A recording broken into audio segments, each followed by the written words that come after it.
Yeah, I don't ever remember feeling like this.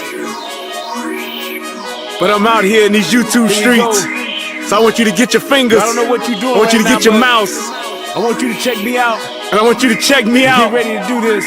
It's the relationship rehab. Like, share, and subscribe. We coming at you live. So come on, let's take a ride. Then subscribe to United Guns of America. Just click that link and listen up to what I'm telling you. It's the relationship rehab. Click that link right now.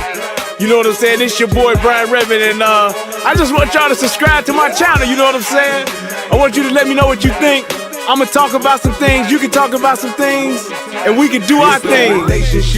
You know what I'm saying? I mean, it's all about having a conversation, right? I mean, if we can't talk to each other, then, I mean, what are we really here for? I want y'all to be able to just come over to my channel, talk to me about what's going on with you, and I can tell you what's going on with me, and we can build some things. You know what I'm saying? That's all about growth, baby. So click that link, go ahead and swipe on your phone, whatever you gotta do. Share my content. It's just get me out here, baby.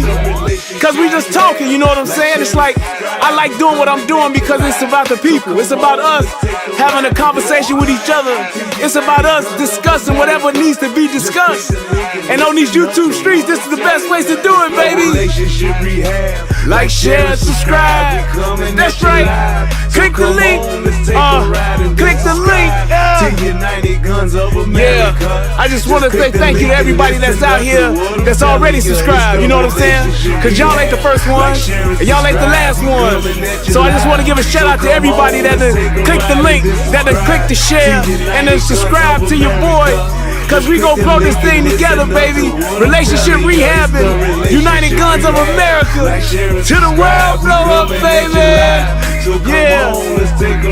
Click the link, baby. Click the link, baby. Yeah. Hey, I just want to send a shout out to all y'all. I love y'all. That's why I do this. It's for the love of us, baby. I appreciate all of y'all. Ooh, we gon' do this thing. We gon' do this thing right here, baby. Hey, look, if you at a computer right now, just go ahead and click your link. What else you got to lose, baby? Tell me what you think. Hit the comment section. You can jump on the live panel. We do it all here. That's what it's all about. So come holler at your boy. I've been doing this for years, but I just got onto this YouTube thing. So hey, let's see what it do and where it can go. To United Guns of America. Just click the link and listen up to what I'm telling you, telling you.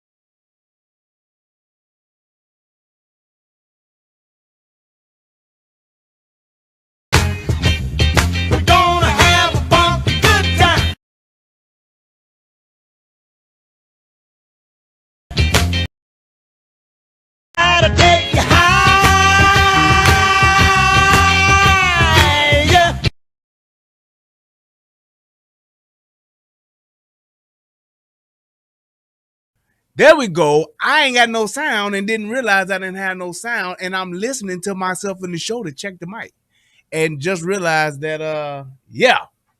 So let's try that again. This is the Relationship Rehab. I am your host, Brian Redmond, and I'm excited to have another show. And yeah, I was saying what I normally say is that we here to have a funky good time because I'm gonna take you higher. And it was so stupid as I'm listening to it. Like, wait, why I don't hear myself, but I hear my sound bites. And it's like, yeah.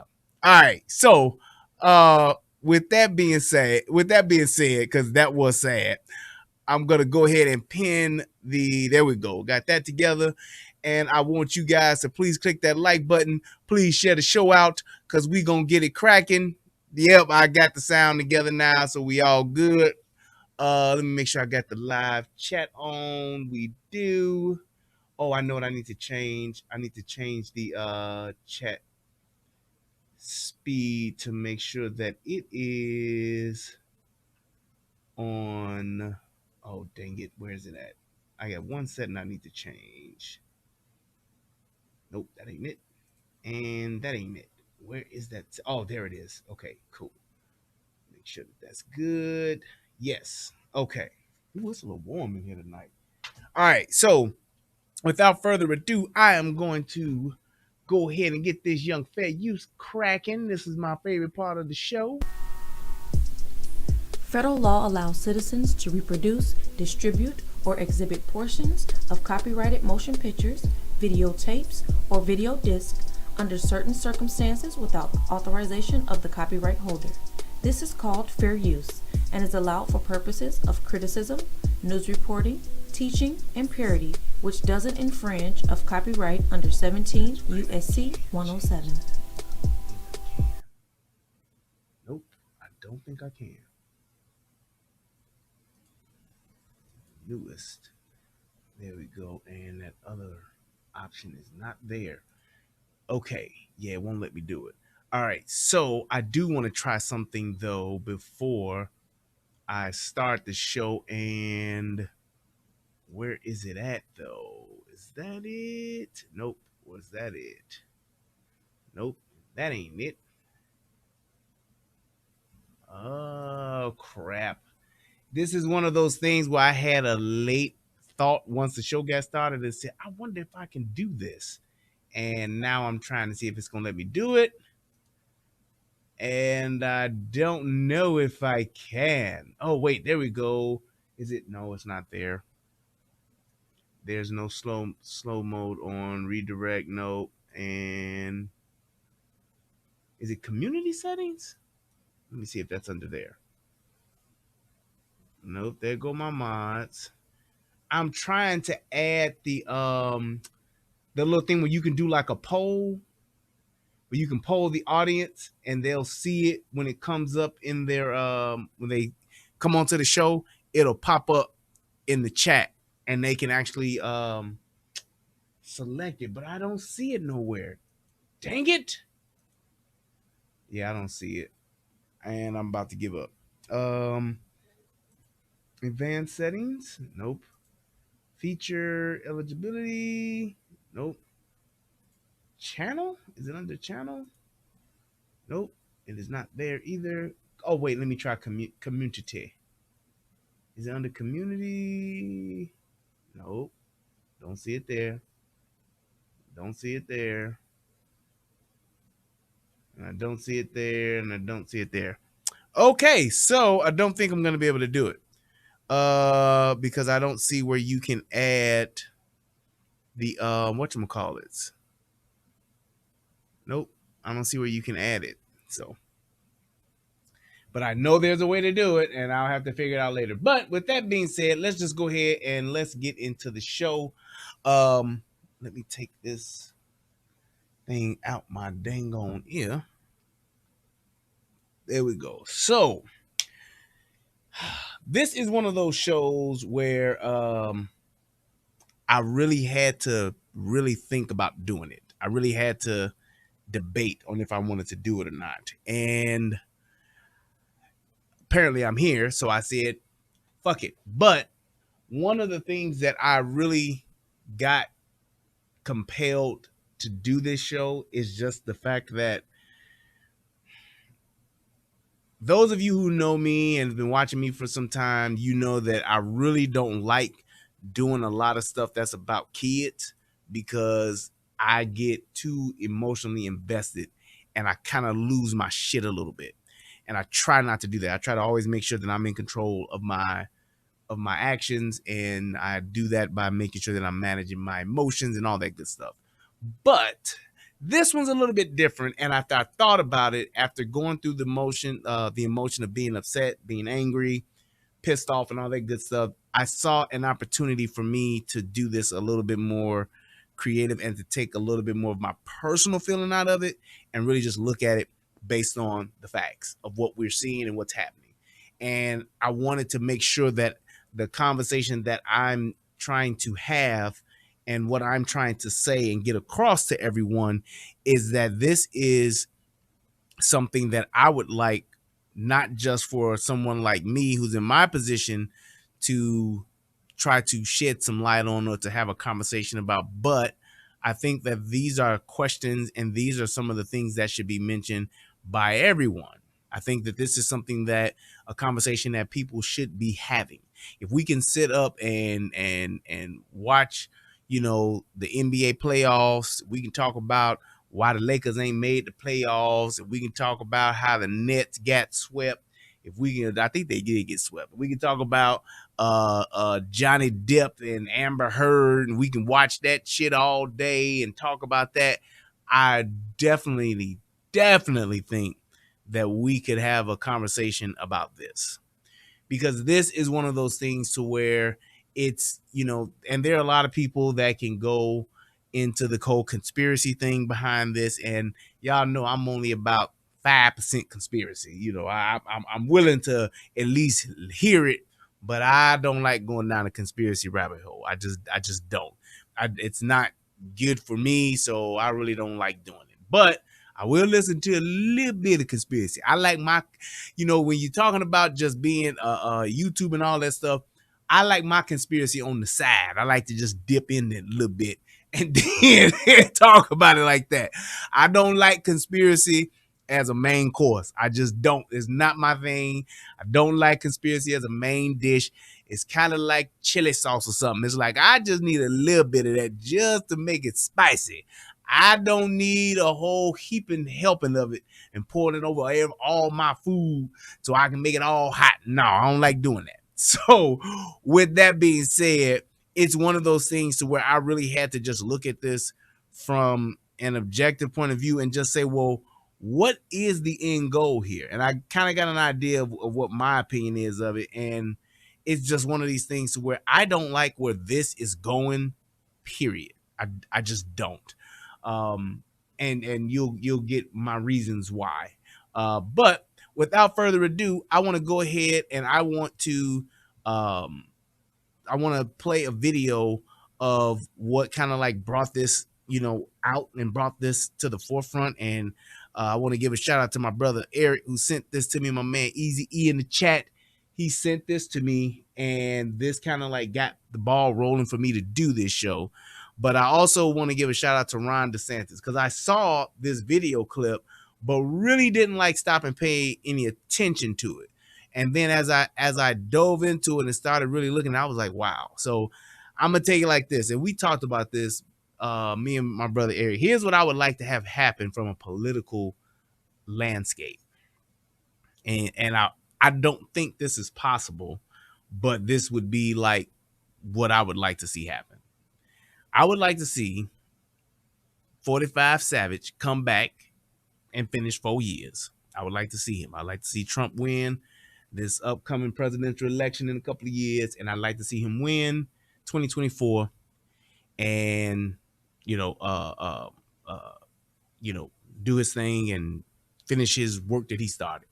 Then I would like to see, with Trump, I would like to see probably DeSantis as vice president, but I know that probably won't happen because there's too many caveats to that. It's too many angles to that. He kind of like is in my opinion, he's kind of like strong enough and like is the forefront to kind of like do it on his own where he don't need that.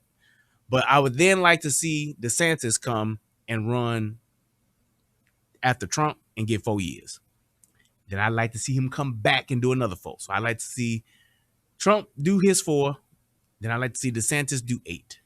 And then I would like to see Donald Trump Jr. I'd like to see DJ do 4 years at least as president. I think that he would be a pretty good president. I don't know. It's just something about him. I like the fact that he's young. I like the fact that he speaks his mind. And, he's to me, he seems to be a little more with it as far as with the young generation. I think the younger generation, they kind of do need somebody that's, kind of not necessarily young like them, but can kind of see where they're coming from. And I think that he could, I think he could do well. I think he would be able to do well with the older generation like me and all that stuff, and I think he would be able to do well with the younger generation. I think it would be good, but that would be my political fantasy as far as president's concerned over the next, few terms. But I don't know. All right, but I would say this. I want you guys to see this video, and I want you guys to really give me your thoughts on this and what you think about it. And we're going to go ahead and roll this footage.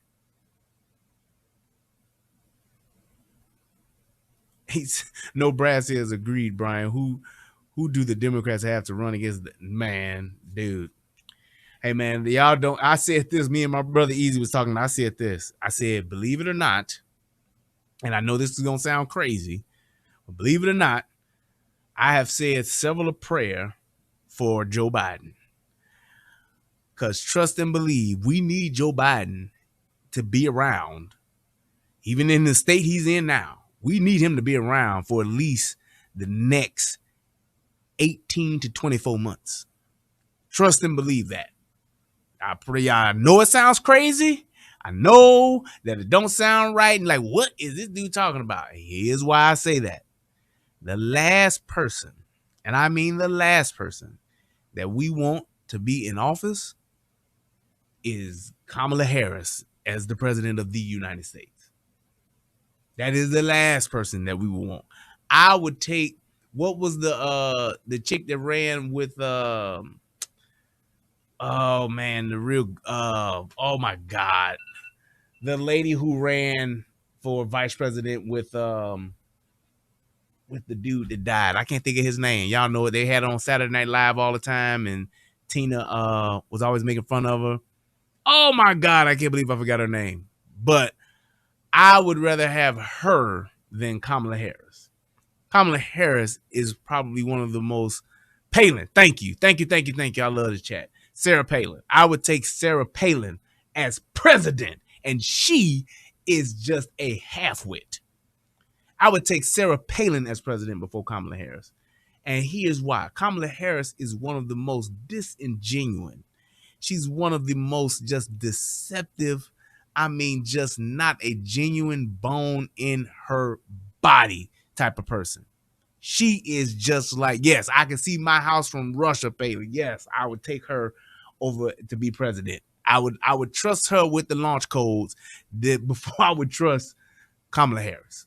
I'm telling you right now, she is probably just one of the most, I mean, just a person who really is like a shell of a human. That's her.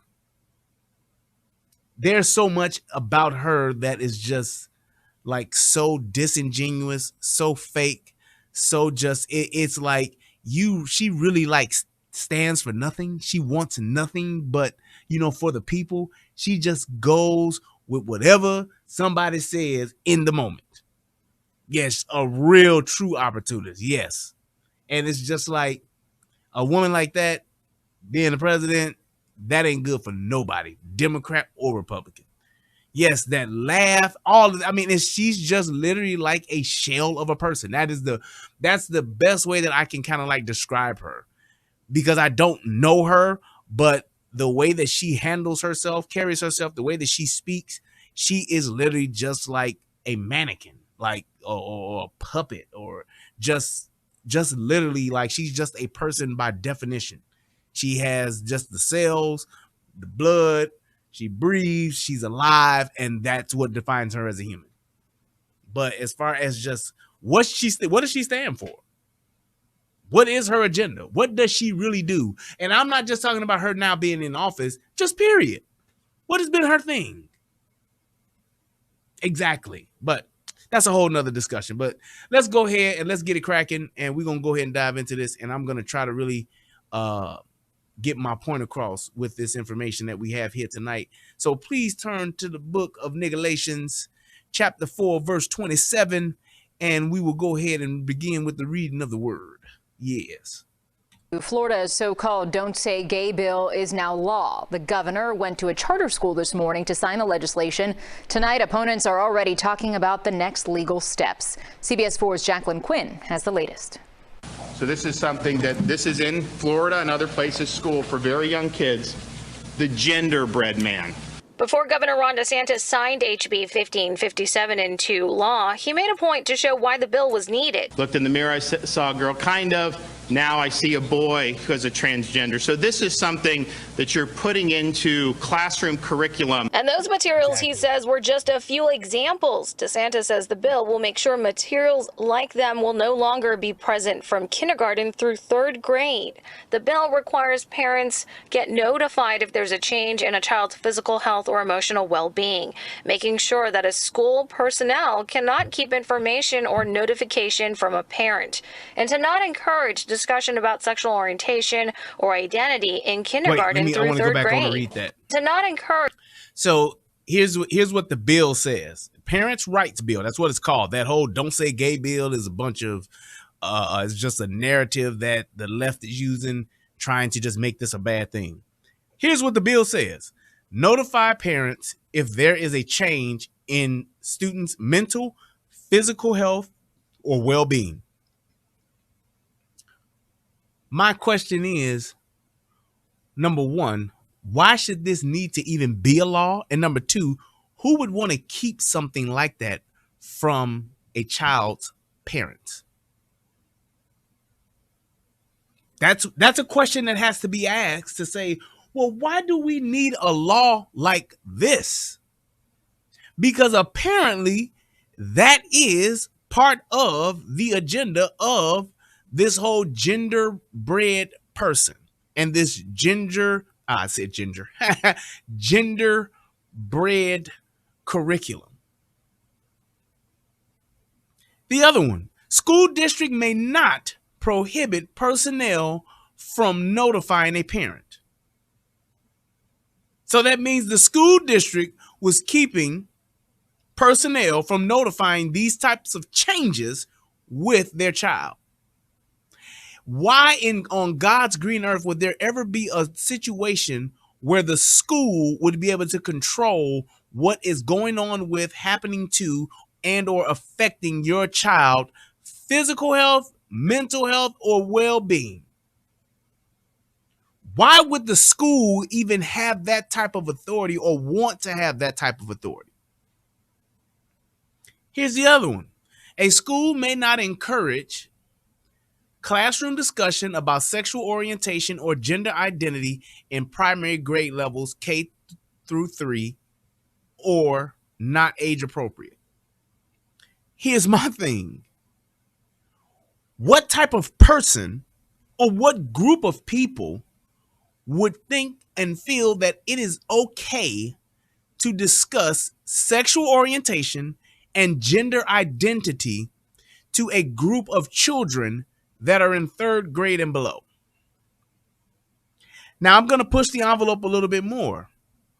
Why would you need to discuss that with any child that is not even at the stage of going through puberty? Why would you even feel the need to do that? Here's my thing, and I know that people may not like this, whatever the case may be. That's fine. I'm up to have the discussion for it. Hit me up. Let me know if you disagree. But my thing would be this. At what point is it even a healthy thing to discuss gender, sexual orientation with a child that has not even begun puberty yet? Or a child that is pre-pubescent? If somebody can answer that question for me, hey, because all you're talking about now with a child that's prepubescent, all you're talking about now is just feelings, nothing more than feelings. So why do I need to have a discussion to define that with a child, or to give a child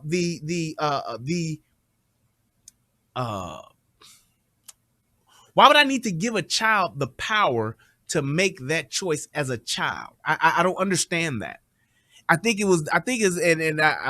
to make sure, I believe it was Dr. Phil that says, you don't let children make adult decisions, and you don't put children in adult situations.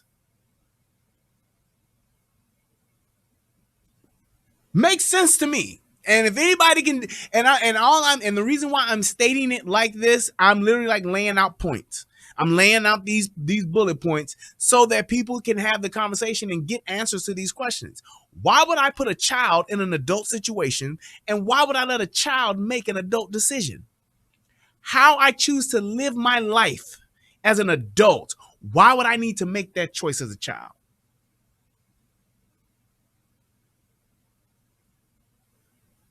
Why would I need to make that choice as a child? And here's the other thing too, when you're talking about children and people say, well, you never know when your child could be born gay. Your child could be having these feelings and you not knowing because you're not being a good parent. Well, here's the thing. If my child was having these feelings, if my child felt that they were trapped in the wrong body, that's fine. However, I'm not going to let you make that decision until you are an adult. When you grown and you on your own, then you can live your life any way that you choose. What's wrong with that? Why would I want to give a child hormone blockers? Why would I want to put a child through gender reassignment surgery? Why would I want to do that to a child who at 10, 11, 12 should not be having sex anyway? Well, it's because of how they feel. Great. Feelings come and go, and feelings change. At one time, I felt that Captain Crunch Berries was the greatest cereal ever created. I thought it was. I felt that in my spirit. I felt that there was no other breakfast cereal better than Captain Crunch Berries. I ate it as much as I could. The roof of my mouth was raw damn near every morning until sometime in the evening because I ate so much Captain Crunch. I'd eat it for breakfast. I'd eat it for lunch. I'd eat it for dinner. I'd eat it on a boat. I'd eat it on a moat. I'd eat it over here. I'd eat it over there. I'd eat it in a car. I'd eat it on a train. I'd eat it here or far. I'd eat it on a plane. If Dr. Seuss could have wrote a book about me eating that shit. But here's the thing. What up with it, Mel? But the thing is this. I changed. Will I have a bowl of Captain Crunch Berries every now and again? I will. But I don't eat it every day. My feelings about that cereal being the greatest goddamn cereal of all time has changed. Yeah, I hit them with the green eggs and ham. But why would I let my child make a lifelong decision that will affect that child's life as an adult for the rest of his or her life? Why would I let them make that decision at 8, 7, 6, 5, 4, 3? Like, really? To what end? For what purpose? Said Frankenberry, Golden Crisp, honeycombs. I gotta have my pops.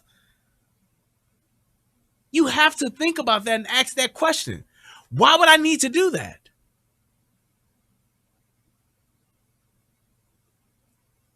Why would I need to do that? So when you're talking about those feelings and what a child feels in their heart and in their spirit and in their soul, great, kid. Hang on to that. And if you still feel that strongly about it, when you get grown, hey, go do your thing. There are some kids that dream of being a football player at the age of 3, 4, 5. They can say, I want to do this ever since I was a little boy. True indeed. And some of them actually do it. But at one point, I thought I was going to be a goddamn fireman. Then I thought I was going to be a chef. Then I thought I was going to be a police officer. But I was a police officer for a short period of time. Then I thought I wanted to be a doctor. Then I wanted to be a train engineer. Shit changed. I'm in IT. That's what I've done for the majority of my life. IT. So that's what it is that I do. Did I say that when I was 7? Nope. Didn't even think about it. I didn't even get interested in computers until I was in high school. And even then, I still wanted to be an architect. Never ever thought that I would be an IT professional until, 15 years ago, maybe? Just saying. Discussion about sexual orientation or identity in kindergarten through 3rd grade. The signing happened at Classical Preparatory School in Spring Hill, Florida. A parent who came there testified about their kid's past experience about which bathroom to use. I was told by the guidance counselor and assistant principal that I could not be given any information regarding the meeting and that by law, my daughter had to be the one to authorize my notification of the meeting. When I was younger, gay, sissy, homo, those words were all used against me. Javier Gomez is now a senior at iPrep Academy in Miami. He asked permission from his mom before talking with us. He thinks this bill would have had a chilling effect on him in lower grades. For example, if that legislation was passed during my time as an elementary school, I probably wouldn't have had that talk with my teacher. Under the bill, that teacher would have to notify the parents or at least facilitate a discussion between the student and parents.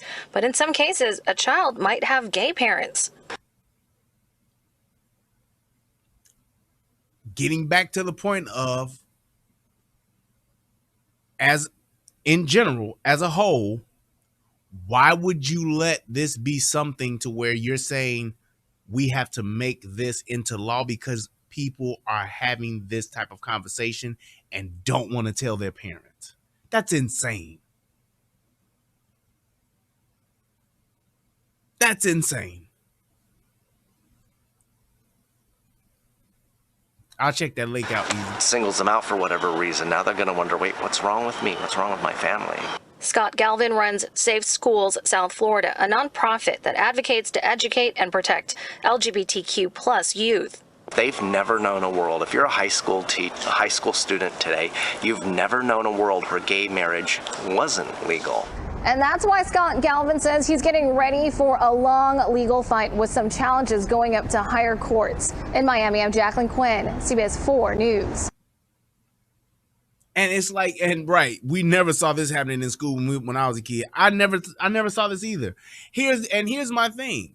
At best, in just my opinion, at best, from a school perspective, education, perspective, a child should only be taught the basic biology of sex education. At best, I'm talking 13, 8th grade, you should get just the biological aspect of sexual reproduction. These are ovaries, these are testicles, penis, vagina. That's, pretty much it. Menstrual cycle. That's pretty much it. There should be no, if you a boy and you want to be a girl, you can't. No. Just the straight up science about it should be it. Because that's biology. That's just what it is. That's biology. That's saying, hey, this is how we make other humans. This is how we reproduce. That's it. Breasts are for those mammaries, and they used to produce milk to feed the newborn child.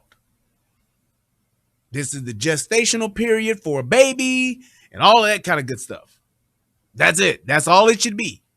There's no need for you to talk to my child about who they want to be sexually, who they want to be as far as their gender is concerned, giving them 35 different pronouns, giving them binary, non-binary, side binary, multiple nary, canary aries. I don't need my child to hear none of that from y'all. I don't.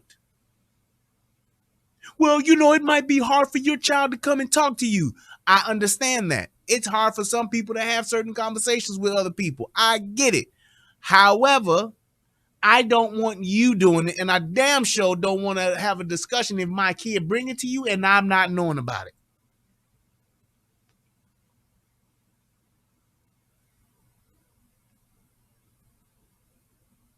That's it. And to no Brad says, who gives a crap about gay marriages? It's fine. Just stop broadcasting the crap. I had the solution for gay marriage years ago. When they first started talking it, people said, what do you think about gay marriage? Should gays be able to get married? And I said, no, they should not. Gay marriage should not occur in our society because marriage, it is a religious ceremony.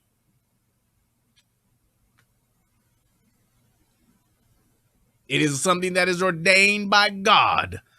For those of you that believe in the Lord, that's what it is. So no, you should not be able to go and change someone's religion. However,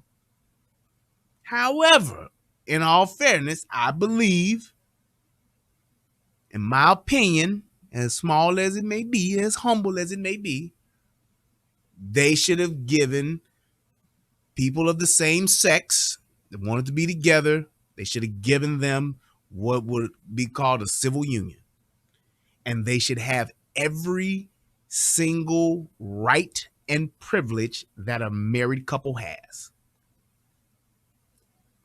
So if I'm a 52-year-old gay man and I want to marry a 27-year-old gay boy, we should be able to do that. And when I die, all of my stuff should go to him because he would be my next of kin. If for some reason I work at Neiman Marcus, if he works at Neiman Marcus and I work at Apple, all of those benefits that I get should be able to be, he should have access to all of that. Medical, pension, all of that stuff. Absolutely. They should be able to do it. He should have access to it. If I die, my cousin shouldn't be able to come and kick him out the house that we built and lived in together for 30 years. Nope. So I do understand that part of it. And that's why they should have had a civil union, which gives them all the legal rights that a married couple would have.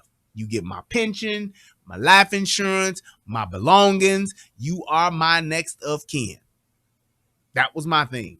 Because I didn't feel that, hey, the government should have the right to intervene and to basically change or force change of a religion. Just shouldn't. But whatever. That, in my opinion, is fair. Y'all can have a ceremony because the marriage ceremony is just that. It's a marriage ceremony. Y'all can go and walk down the aisle somewhere. You can walk down the aisle at a hotel lobby. That's fine. Go to the botanical gardens, whatever. But as far as opening up that book and dearly beloved and reading out of Philippians and Ephesians and all of that good stuff, I believe there's quite a few religious people that would definitely not agree with that. And I understand it because that's their religion. That's how it's written in their book, in the Bible. It's written that way.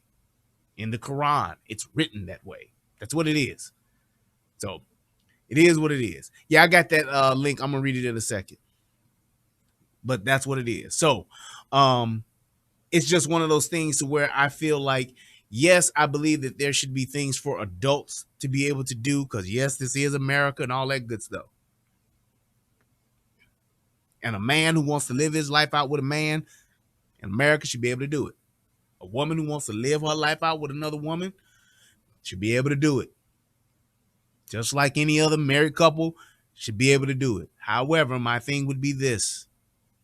I don't think that children should get to make those types of decisions. I don't think that children should be exposed to those types of lifestyles and those types of things because for the simple fact they are children. All of that, they're not children, they're little people. Yup, little undeveloped people that don't really know who they are going to be as an adult. Hell, most adults don't know who they going to be as an adult. The same person you was at 18, you are not that person at 25. The same person that you were at 25, you are not that person at 30. I'm talking huge differences. The person that you were at 30, you are not that person at 35. Round about every 5 years, there's just certain personal characteristics that evolve within you and that you learn about yourself to where you change. Thank you, Montreal. Shout out to Montreal, your boy with $2. Appreciate it. Those things change and you change. Your ideas, the way you think, what's important to you, your morals, your values, those things change over time, especially in those years of 18 to 40.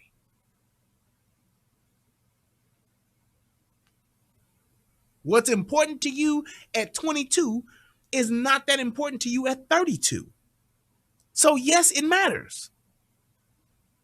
Why would I let a child determine what sex they're going to be at 5 and then let them change it at 7 and let them change it again at 9 and let them change it again at 11? Why would I want to do that? What's the name of the show? Queen Sugar. So some people have seen that. It's on the OWN network. That lady Ava DuVernay or something like that. She's the creator, director of the show. But anyway, there's a little kid on the show. If you go back and watch, it's about 5 seasons. The show is decent. It's about 5 seasons long, 5 or 6 seasons long. But there's a little boy in that show. And his name is Blue. And Blue, favorite toy, his most favorite toy was a doll, a female doll. A little white girl at that. He had a white female doll. That was his favorite toy. Now, did he play with other stuff? Yeah. And in my opinion, something like that did not dictate his gender. It did not dictate his sexuality and who he wanted to be sexually. It just didn't. A kid who puts on a young boy that puts on his mother's high heels don't mean he gonna grow up to be gay.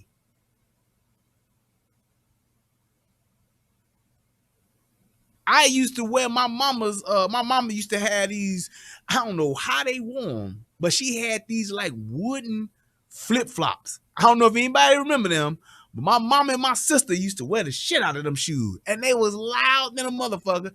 That's why I like to wear them, because we had wood floors in certain areas of the house, and they would make a lot of fucking noise.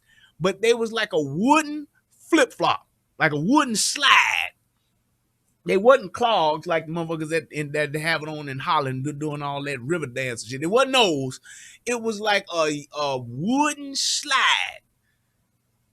And it's like they used to wear those shoes. And I would wear them and make a lot of fucking noise walking around the house with them. And I'm like, take those shoes off making all that noise. Yes, it'd be click, clacking around. It'd be clack, clack. Man, those shoes was loud as hell. But that's just what it was. That didn't mean that I wanted to be a woman. That didn't mean I wanted to live my life as a lady.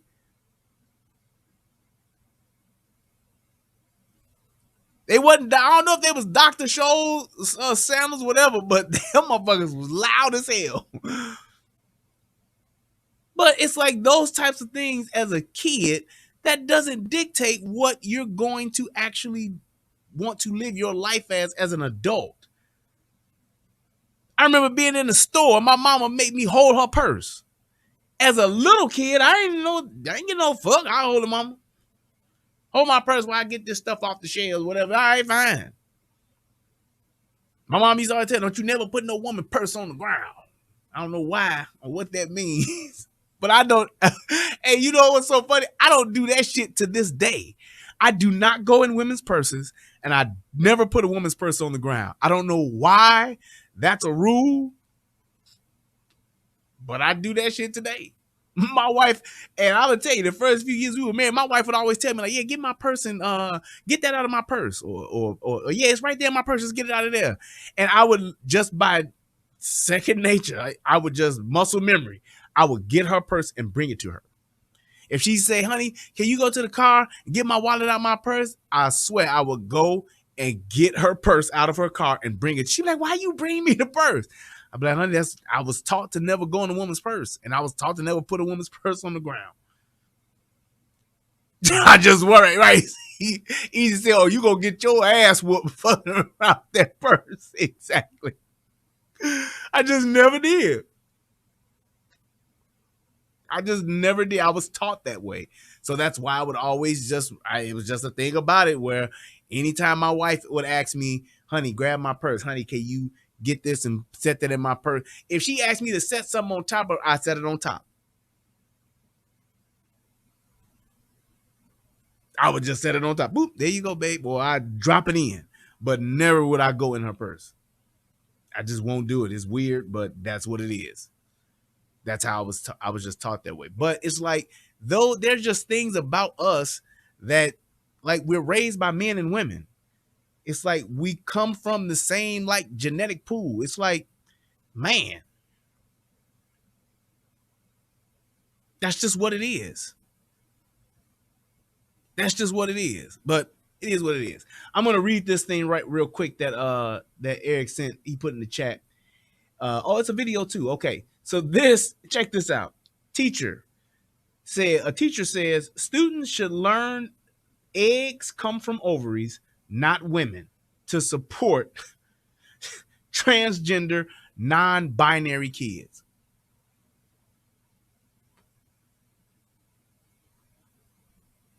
Why would you want, and here's my thing too. One of the things that you will hear often is people say, oh, it's so complex. It's just so many complexities to this. It's an ever evolving, ever changing thing when it comes to gender and it comes to sex and all that stuff. It's always ever changing. And my thing is this. Here's just my thought on it. I find it quite odd. That something that is so important to a group of people that they want everyone else in our society to adopt, they make it intentionally the most complicated, complex thing. It's just mind-boggling to me. It's like making quantum physics something that everybody has to know and learn. Do you know how difficult it would be for everyone to understand and be able to do quantum physics? To have an understanding of quantum physics? Do you know how difficult that would be? That's what this whole thing is. This whole movement is. This whole gender thing, they want to make it so fucking complex and confusing that it's literally just a clusterfuck of chaos. And nobody really gets it. And it's something that you can never really get right and you can never really learn, but you're just on pins and needles trying to do the right thing about it. And all it does is creates chaos and confusion. And the reason why you want to create chaos and confusion is so that you can pervert that very thing. The only reason, and I'm going to say it again, the only reason I would want a child to be able to make an adult decision is so that I can manipulate that child. It's the only reason. It's the only reason. The only reason I would ever put a child in an adult situation and me being an adult is so that I can manipulate that child. Call it what you want. You can call them pedophiles, hebophiles, whatever you want to call them. You can call out NAMBLA and all of them. You can call them all out. I don't care. But that is the only reason why I would do that. The only reason why I would put a child in an adult situation or have a child make an adult decision, it is so that I can manipulate that child. That's it. That is the only reason. If I'm a quantum physicist, the only reason I would want a child or have a child try to solve or answer a quantum physics question is because I know that kid can't handle it and I want to be able to manipulate that kid. It's just that simple. To be able to want to have the wherewithal to want to put a child in that type of situation, that's exactly what I want to do. I want to take advantage of them for whatever reason. For whatever reason. And usually it's for your own self-gratification, satisfaction, sexually, whatever it is. That's what it's about. That's exactly what it's about. So I'm going to go ahead and we're going to play this real quick. Oh, wait, I can actually put this up on the screen. Hang tight. Where is my capture? There we go. Nope. That's not it. That's not it. And that's not it. Smart selection. There we go. That's what I need. So check this out.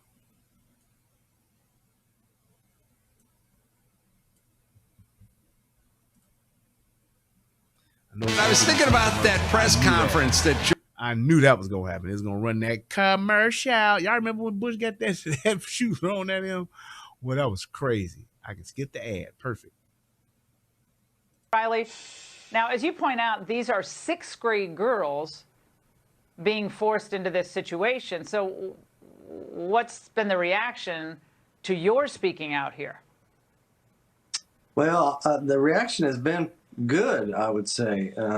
We're starting to see some people stand up and push back and speak the truth. And that's what we're sorely lacking. There's been some church leaders and some elected reps that have been held, their feet has been held to the fire a little bit on this. And there's no fence on this issue. And so that makes it easy to pick who's going to side with the truth and not. Well, Riley, here's my question here. Okay, this is not even a religious question. I mean, I'm glad religious leaders are getting involved, but this is a common sense issue. Girls and boys sharing the same bathroom. Why would I want that? Why would I want girls and boys sharing the same bathroom? It's because, and here's the thing, people say, well, if they doing this for the kids, what they're trying to do, and I was talking to my brother Easy about this, I said, what they're trying to do is they're trying to raise a generation of children into adults that are okay with all of this fuck shit. That's what they're trying to do. Case in point, for those of you that are old enough to go back and think and remember, back in the 50s and the 60s and the 70s, cigarettes, kids could buy them. They all had some type of cartoonish type of advertising to it. Everyone that smoked them was so-called cool and on the in crowd. And it became a thing to where you smoked cigarettes because it was the cool thing to do. They made it popular. People wanted to be like the movie stars. People wanted to be like the guys on TV. They used to smoke cigarettes on TV. I can clearly remember late night talk shows and all that kind of shit, smoking squares. It was nothing to have an ashtray and cigarettes and lighters on a set of a TV show, in a movie. People having conversations all the time. Right. Joe Cool the Camel. All the time. They would have that. Candy cigarettes. Thank you, Butter Pecan. Candy cigarettes. All the time. It was the thing. I remember smoking candy cigarettes. I remember being out there. I remember that. And if you and I'm gonna tell you this, it was to the point to where my mom smoked, but it made me want to try cigarettes. Teachers at school would sneak and smoke cigarettes.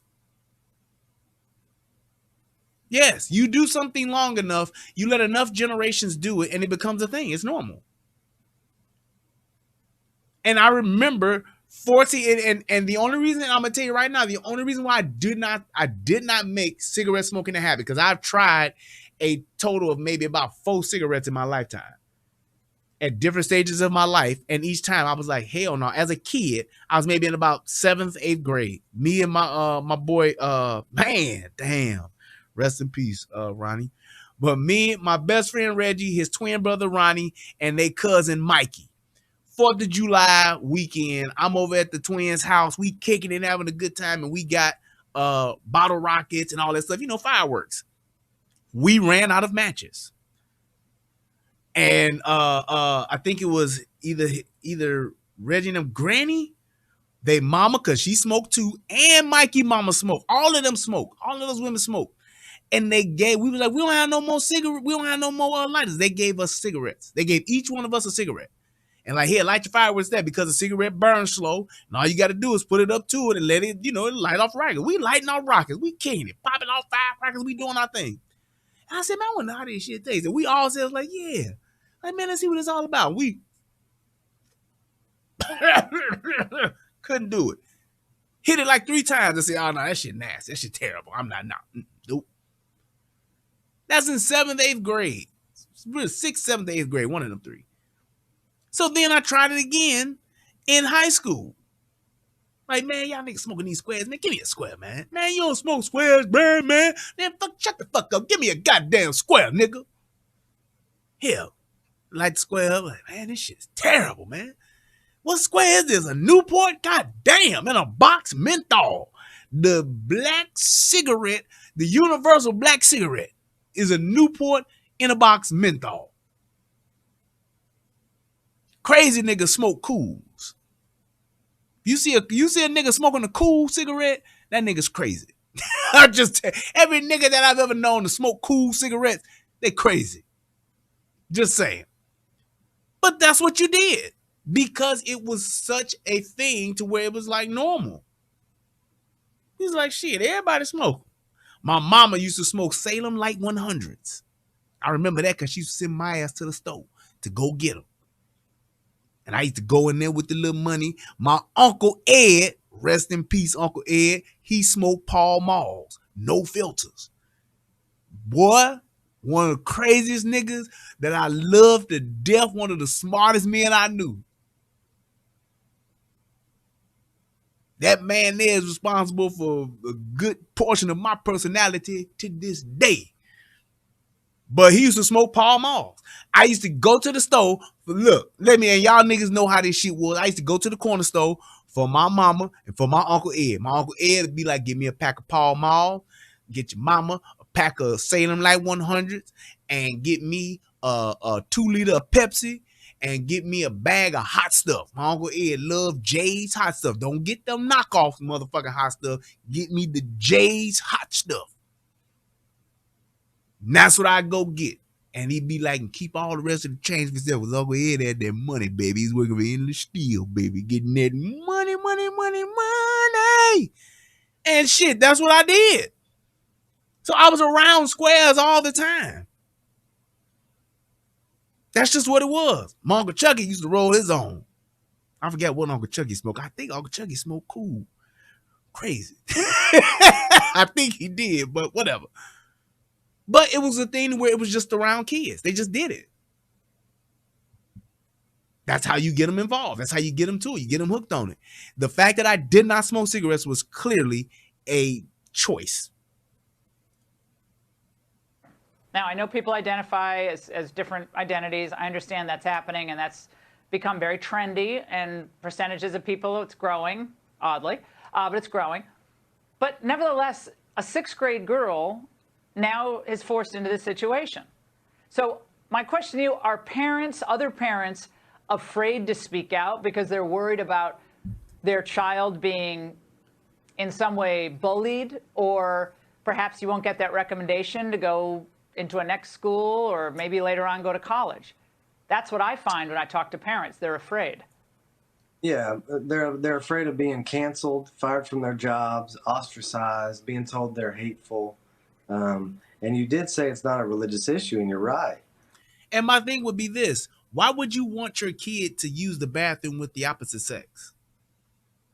Unsupervised. What happens when a kid wants to just say, I'm going to do some fuck shit, like so many of them have done? It's happened plenty of times. Oh, shit, this goddamn thing fucked up.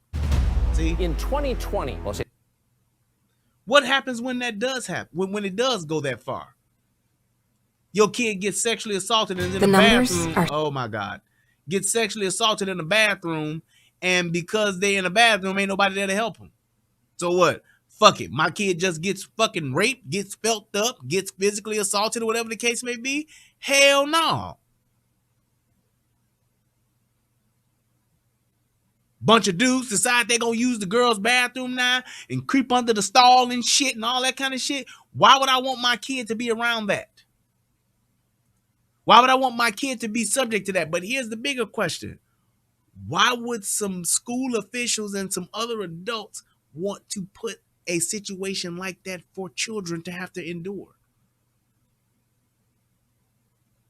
You get suspended going into the girls' bathroom when I was a kid, when I was in high school. You get suspended sneaking into the boys' locker room or the girls' locker room.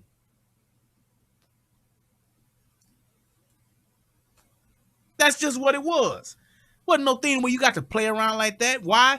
Because you had those lines clearly defined and say, hey, look, you can feel the way you want to feel, but goddamn it, hey. And if you really want to just say, let's just be fair about it, isn't this America? We should be grown. Then do this. You put in a family bathroom. You ain't got to have 30 different bathrooms and all that. You, hey, on the second floor over by Beta House is the family bathroom, gender neutral bathroom. And it's one bathroom, one toilet, one sink, just like the handicapped bathroom. Or the family bathroom. One toilet, one sink, one at a time. 4 or 5 of you trans got to go to the bathroom. Hey, we got one over on the second floor. We got one on the third floor, one on the first floor, one on every floor. Y'all better hustle up. Try to race to it. You don't need to have something like that to where they're sharing bathrooms. That's insane. Men, First Amendment, you talked about that. I got a buddy who's running for House in the state of Oklahoma who was physically removed by our local police department for reading Romans 1 during public comment. SPD, the police officers participating in this was quite shocking and chilling. And yeah, who wants to speak out against this? Nobody wants this fight, but they're bringing it. And so we're going to have to step up. Now, Riley, here was President Biden just a few. Let me scroll. Easy told me to scroll down to see the Twitter comment. And shout out to Elon. Shout out to Elon Musk. Shout out to Elon buying that Twitter. Shout out to him. The Elon Musk boy, he really is connected to something. There it goes. Is this it? Is having teachers to learn how to be. Our classroom, we need to be a stickler for inclusive language in any conversation, and especially in the content that we teach. I'd like to give some examples from my content, which is science. I've mostly taught biology, and when we're teaching about life and living things, we need to be clear that we're including all living things, including all people in that. And so I want to offer one resource that I'm going to drop in the chat from my website. So me and two other friends. You said that Asian looking dude is a woman? Is that what you saying? Easy, man, don't, man. He look just like a man. Oh, wow. Hey. Ooh, hell yeah, you look just like a man. Identified high school teachers put together a language guide. Our site is called genderinclusivebiology.com. And some things that we come up on a lot are for teaching about cell division or reproduction. A lot of textbooks, a lot of existing teaching will say, well, women produce eggs. Males are more likely to be colorblind. The mother carries the fetus for this many months. And some ways that we can show our support for trans and non-binary students are just to clean up that language, be more precise. We can be more accurate and be more inclusive. So I would say, no, it's not women that produce eggs, it's ovaries that produce eggs. You hear what I'm saying? Why would you want to complicate something that you want so why would I need to do that? It's ovaries that produce eggs. You're right. Biological fact. What gender has ovaries? Well, you can kind of say that men have them too, but they on the outside and women have bullshit. An ovary and a testicle are two different things.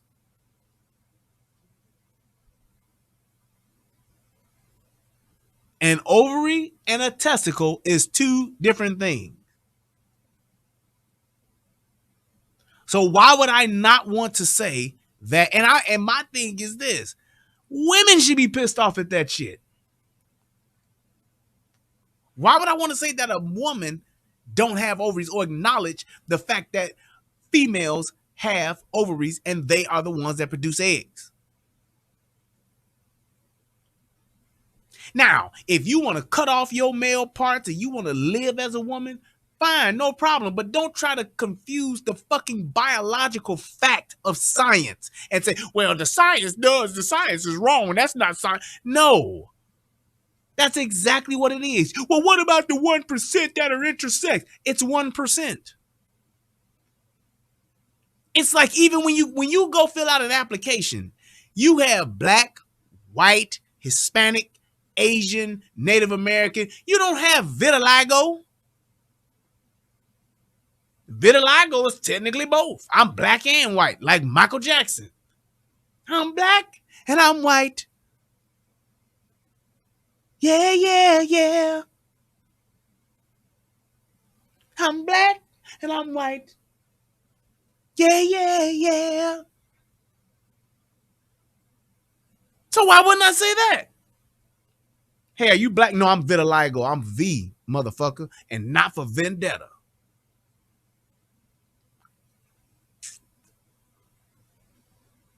You black, white, or albino? I'm albino, motherfucker.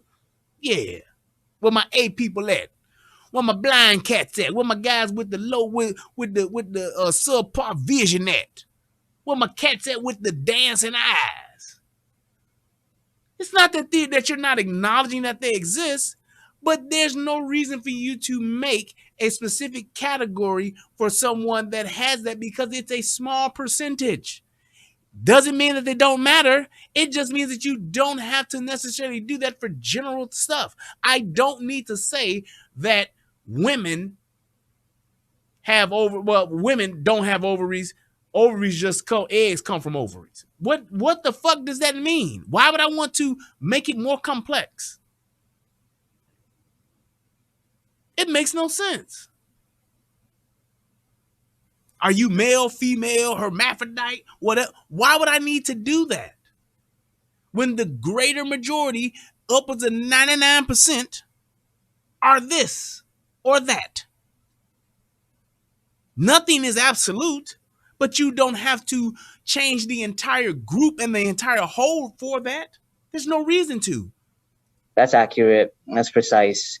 We're acknowledging that not all women produce eggs and also not all egg produce. So you mean to tell me that not? So you're trying to tell me that if you can be a woman and not produce eggs? How, Sway? That's exactly what they're trying to say. That you can still be a woman and not produce eggs.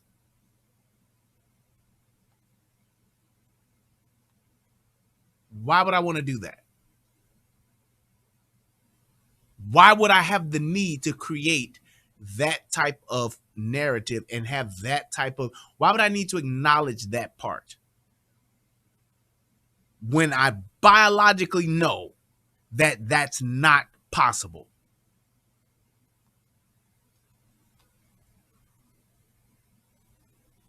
Just saying. Why would I have to make that distinction? Because I want to cause confusion. I want to cause confusion. I want to have a bunch of fucking people that I want to blur the lines to the point to where nobody knows a goddamn thing. Why? So I can manipulate it any way I want. That's exactly what it's about. I think it's in Canada where it's a crime if you don't refer to a person by their pronoun. It's a crime. That means you can go to jail. You can be prosecuted in a court of law. Why would I want to do that? Do I have to call you ma'am? Do I have to call you sir? Why can't I just call you by your name? Excuse me, what's your name? Michelle? Okay, Michelle. Now, how you live your life, what you feel that you are, I ain't got nothing to do with that shit. But you shouldn't be able to force me to do it, to call you a female or a woman. And I don't believe that you are. I have scientific biological proof. Pull up them motherfucking your DNA and show me that. Your genitalia shows that you're not. The fact that you don't have ovaries definitely means you're not a woman. Well, what about people who have hysterectomies? They had them. They had them. At one point, O.J. Simpson was the best running back in the league. He ain't today.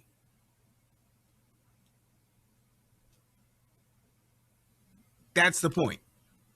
At one point he was, though. Sisters are women, for example, and we're teaching students that language matters. We're not just talking about imaginary people and living things, that our language impinges on the people in our classroom and in our community.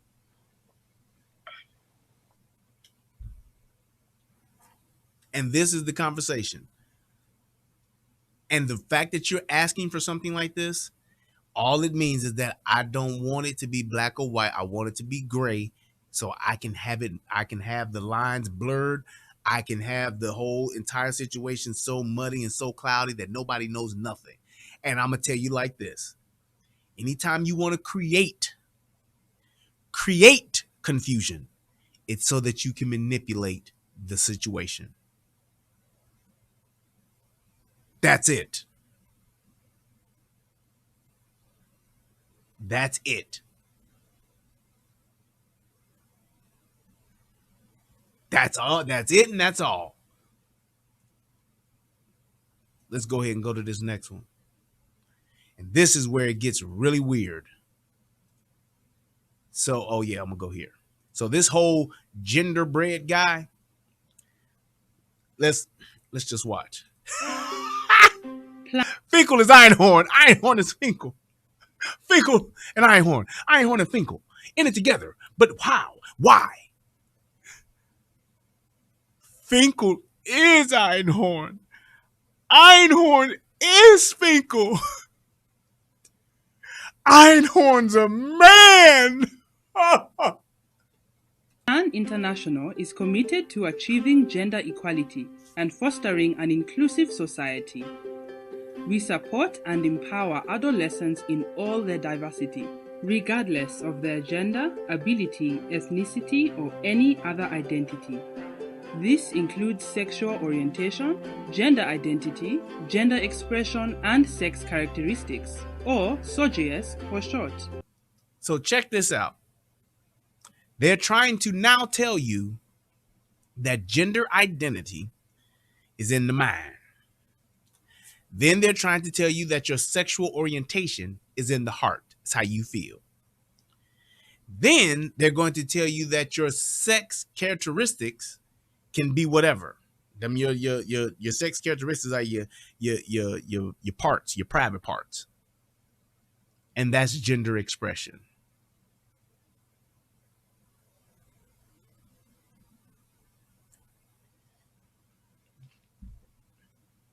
Let that sink in.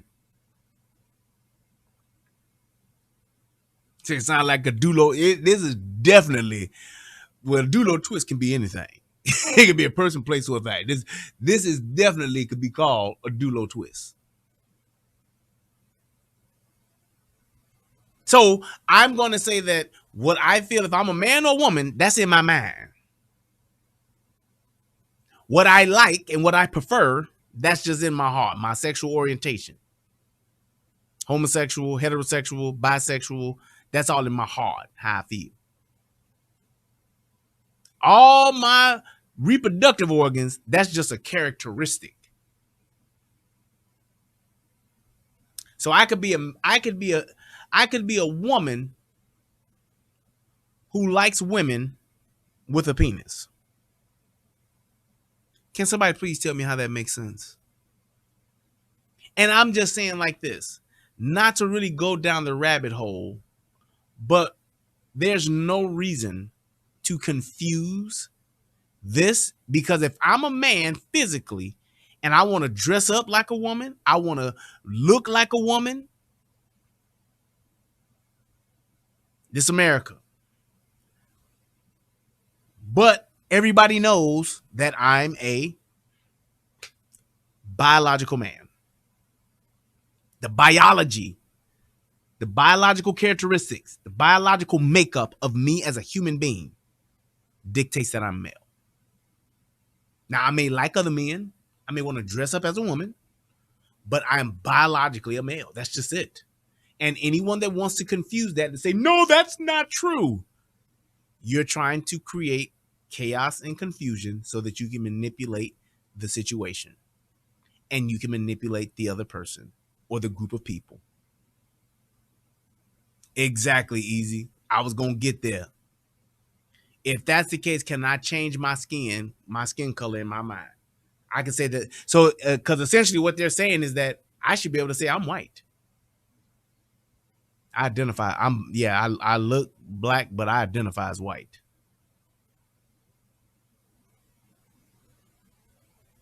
That's exactly what it is.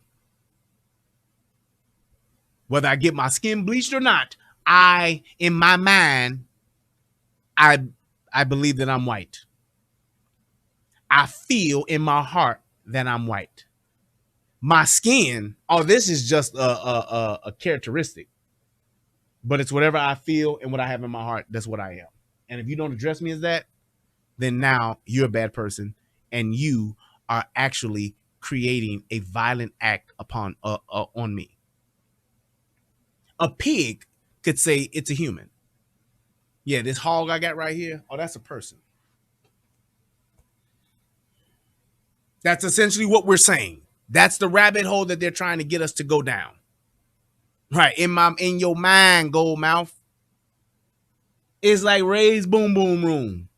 Some shit that ain't never existed, but in my mind, and everybody gonna be there, want to go there, because it's the most happening spot in all of Harlem.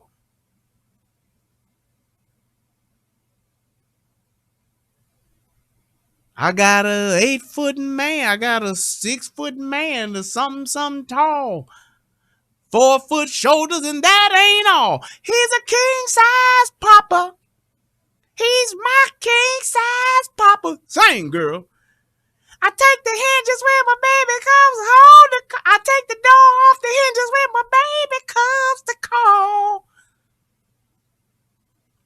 It's like they're trying to get everybody to go to Ray's Boom Boom Room.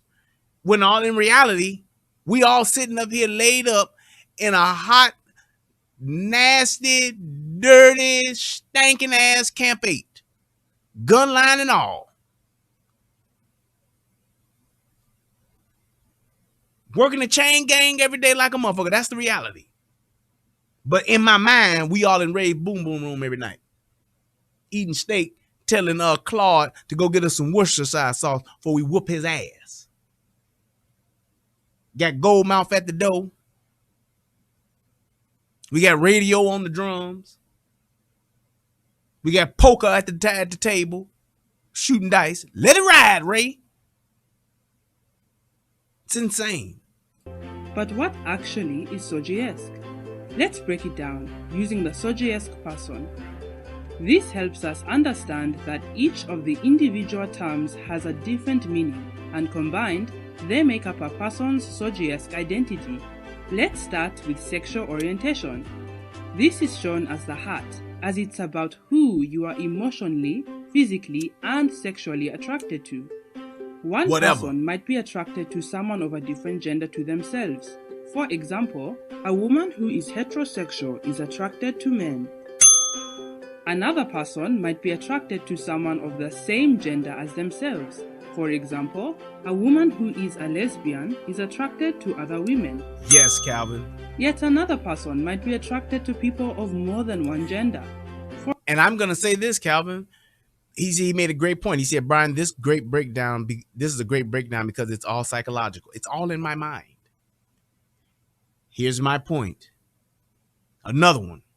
With all of this being based on what I think and how I feel, it even calls out more that someone that does have a difference of how they feel and what they think they are sexually, who they are, as far all it points back more to it even being a mental disorder, because it's all in your mind. If you're going to disregard the biological aspect of this, if you're going to disregard that completely and say that don't matter, then that would mean that this is something that is possibly more so a psychological condition. It's a mental condition. Because if I think in my mind, and just hear this, if I think in my mind that I have 14 people living in my brain, that means that I'm 14 different people. We call that multiple personality disorder. Is that not true? Why can't they just be a multi-person human?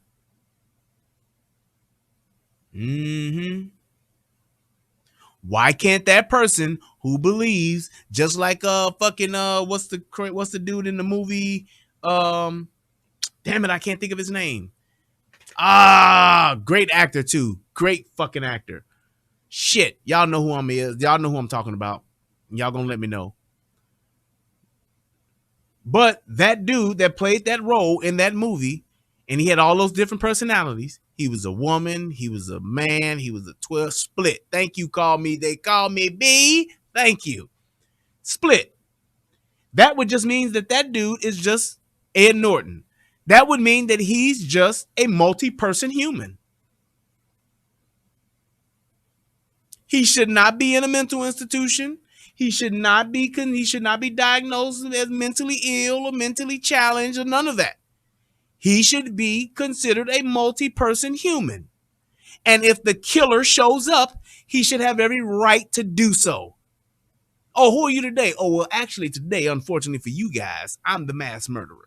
And I have my hatchet. Yes, it's a Willie Brown signature. It's a Willie Brown signature hatchet that I have. And today, I'm the serial killer.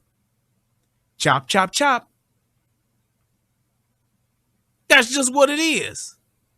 And if that's the case, I should be allowed to be who I am and kill whoever I want, because that's one of the personalities that I have today. And that's who's coming out. He's coming out. He wants the world to know he's gonna kill some hoes. That's just what it is. And I should be allowed to mass murder. That's one of you cannot suppress or physically assault the multiple personalities that I have. James McAvoy, that's his name, not Ed Norton. James McAvoy. Thank you, Smitty. That's just what I should be able to do. I should be able to do what it is because that person comes out. That's essentially what this is saying. If it's all about in my mind and in my heart and how I feel, all the rest of the shit that I have biologically don't mean nothing. Because this is what I feel and this is who I am. And I know me better than me. I know me better than y'all. So I should be able to go and chop up motherfuckers. I should be able to go kill people. I should be able to go do all of this. Because if you don't allow me to do that, you're now oppressing one of the multiple personalities that I have. Well, people say, well, murder's against the law. And based on, as my brother Tommy would say, well, based on your logic, should it be? Should it be? If a bird is born to fly, unless you're an ostrich, and if you're an ostrich, you're born to run 30 miles an hour. Why should a killer not be allowed? If I'm born a killer because I was born this way, why should I not be allowed to kill? This is what I do. I like to kill people and put them in shallow graves. Let me bring and get in touch with my inner Willie Brown. That's all I'm saying. Why can't I do that? Because if you're trying to suppress that part of me, then you're trying to suppress who I am as a real person. And that is a crime.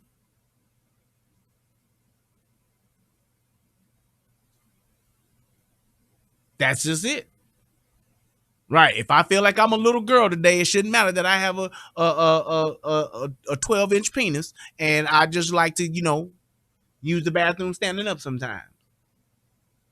Because if I sit down, the water's going to be too cold and it's going to get my penis wet. So why not let me do that? If I feel in my heart and I feel and I think in my mind that I'm a billionaire, why can't I have loans and just be able to get as much money as I want to out to make I'm a billionaire? Well, how do you know that? You don't have the money. Yes, but I feel it. For example, a woman who is bisexual is attracted to both men and women. Now, let's talk about gender identity. This is shown as the brain, as it's about how you think and feel about yourself and your gender. Some people how you think and feel about your gender. And here's my thing. I'm not saying that these people don't have these feelings. I'm not saying that at all. I'm not negating or denying what somebody feels in their mind and what they think in their mind and feel in their heart. I'm not going against that. But what I am going to challenge and say, if that is what dictates how I'm referred to, how I'm treated, and how I'm addressed, then so shouldn't everything else be the same way? Wouldn't my inner female abuser be able to do what it does? Wouldn't my inner alcoholic be able to feel and do what it does? Right? That's all I'm saying. Identify as either a woman or a man. This is a common way of thinking, but actually, many people feel that they don't fit with these two genders. They might feel they are a mixture of the two, or are something else that can't be clearly defined. And here's my thing. If I feel or I think that I have 75 people living in my head and one of those 75 commit a crime, then lock that one up. And then if you can't get that one, then you got to let me go because I didn't do it. My other personality did. Well, where's it at? Gone. They moved to Bucharest.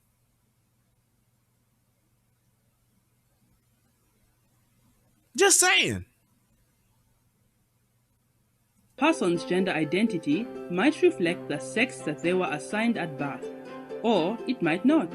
For example, a trans woman might have been described as male at birth, but now identifies as female. And that's all in their mind. That's all in their mind. It's all in their mind. There is no biological evidence to prove that. It's all in their mind.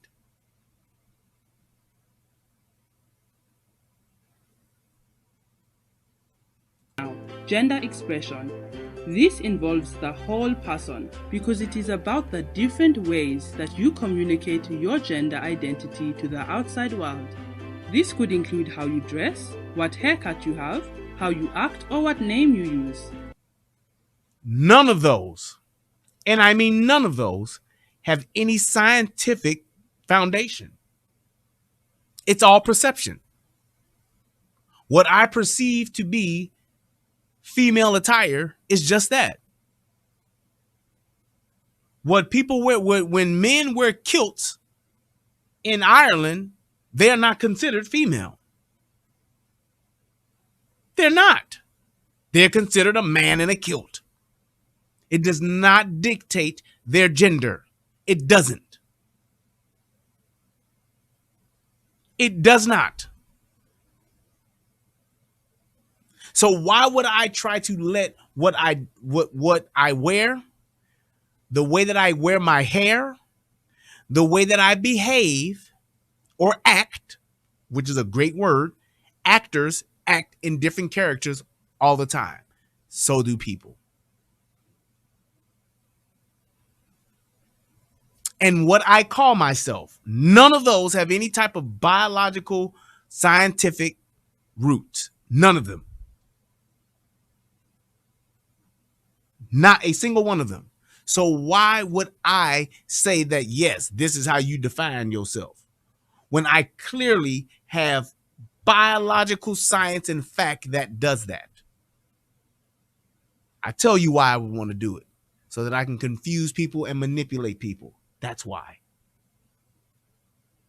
For my own personal benefit, my own personal gain. Finally, let's talk about sex characteristics. We show these as genitalia because they reflect whether someone is biologically and physically. Just like a person who said, a man who said he was gay. A man who said he was a woman. A man who said he was a woman went to a prison, a female prison. And now all of a sudden he's gotten like 3 women pregnant. Well, riddle me this, Batman. Why would a man who feels he's a woman use his male genitalia to impregnate other women if he is not a man?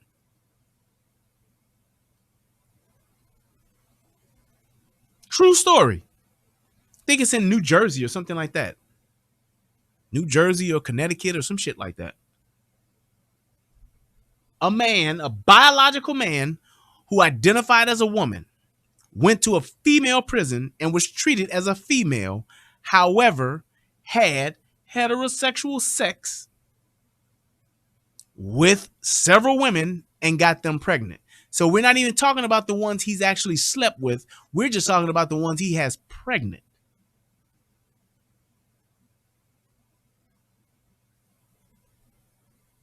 Confusion, chaos, disorder. Why? So that I can manipulate the situation. So I can get preferential treatment.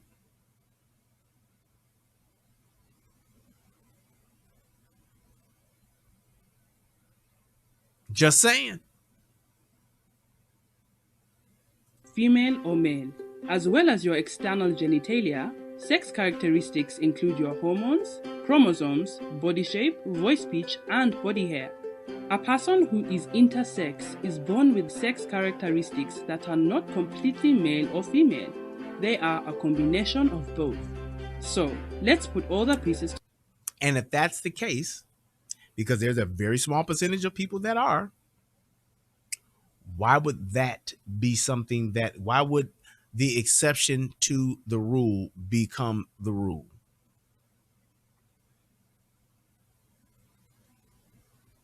Why would we let the exception to the rule become the rule? Because it's confusing, because it creates chaos, and it allows people to manipulate the situation. Together. Sexual orientation is about who you are emotionally, physically, and sexually attracted to. Gender identity is about how you think and feel about yourself and your gender. So how I think and feel about my gender has nothing to do as to how I express it. That doesn't make sense. Because if I express it, if I feel that I'm a woman, but I behave and express it as a man, like the dude that was in the female prison, wouldn't that then go back to point to saying, hey, you are what you do.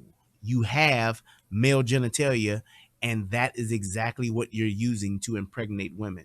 Why would you not say that person's a man?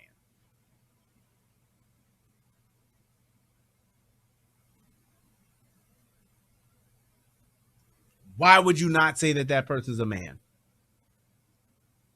If men impregnate women, a man who looks like a woman that impregnates a woman, why would you not say that man is a man?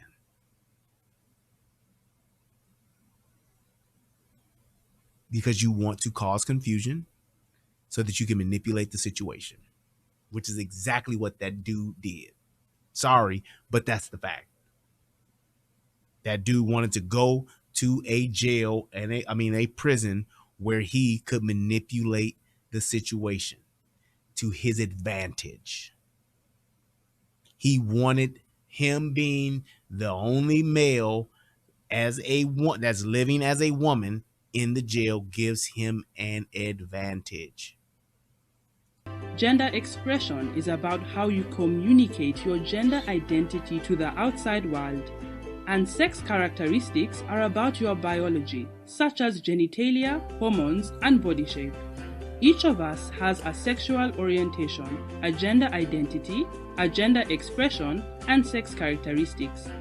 They combine to make up our unique Soji-esque identity.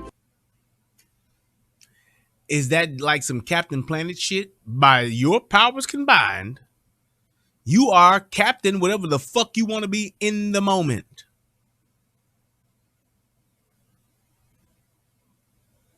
In the moment.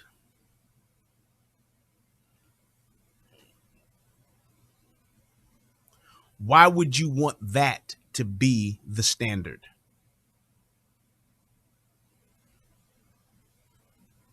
It's just like when you have males in a female prison. Same exact thing. Same exact thing. Those men having sex with women. That's exactly what that dude did. He was a man having sex with women. That's how they got pregnant. It wasn't that those women felt like they was going to get pregnant. It wasn't that they had in their mind that they was going to get pregnant. They thought in their mind of being pregnant. They felt in their hearts of being pregnant. And because they thought and felt that way, then they just became impregnated with a child.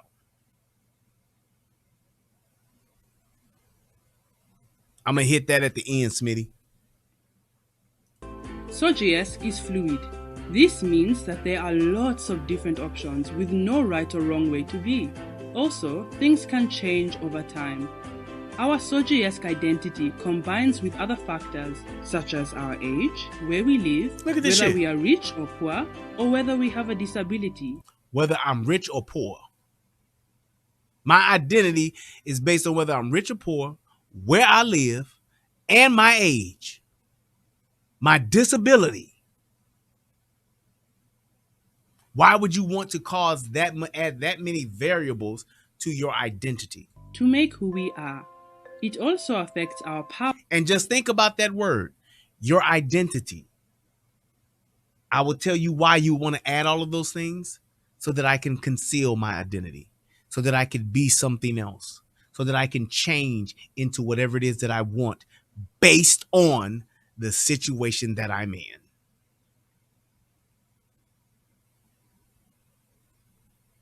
I want to be able to put on, just like Tom Cruise in fucking Mission Impossible. He puts on all these different masks so that whatever situation that he's in, he has the advantage. Because when Tom Cruise was trying to get the information about the Chimera virus, he dressed up like that Russian doctor or whatever, that Russian general, whatever it was. He put on the face, changed his voice, changed his appearance, added some fat here, changed the nose, changed his eye color, all of that so that he could impersonate something else. Why? Because he wanted to manipulate the situation to his advantage. Power in society. Sometimes people are discriminated or excluded because of their sexual orientation, gender identity, gender expression, and sex characteristics. Oh, you mean how people are basically, excluded from certain things because of how they look, because of what they wear, because of what they have, because of what they don't have? That's all okay. Your eyes aren't blue. Your hair isn't long.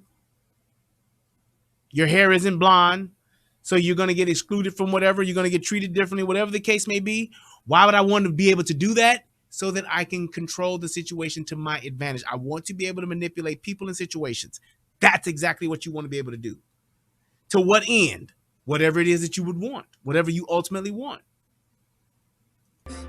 This includes people who identify as lesbian, gay, bisexual, trans, intersex, or questioning, known as LGBTIQ+.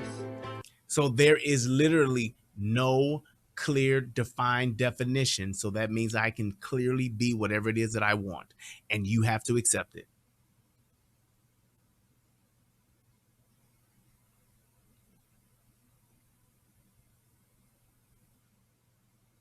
You're talking about a group and you're talking about a society that is always trying to tout equality. Well, how can I be equal if I can be everything? How can I make it to where how can we all be treated equally if I can do and be anything I want? If I can just show up one day and say, hey, I'm a fireman, and get whatever benefits of being a fireman is. If I can show up and say, hey, I'm a policeman, and I can get whatever, I can have whatever authority and whatever power comes along with being a policeman. If I can just show up and say, hey, I'm a politician, and I can have whatever power or whatever privileges that has, why? That's essentially what you're saying here. Well, why do you want to be a policeman? Because I feel it. Yeah, but you haven't had any training. You've never done any type of police work before. Yeah, but I feel it. I think it in my mind and I feel it in my heart. So therefore, I am that. So when a kid says he's a fucking dinosaur, I guess we just say, hey, youngin, you should be dead because y'all all extinct.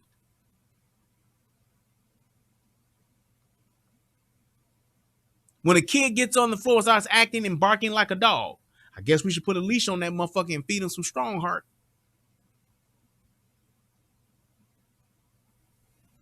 When a kid picks up a fucking stethoscope and puts on a white jacket and says, I'm a doctor, I guess we need to go ahead and take him over to Johns Hopkins.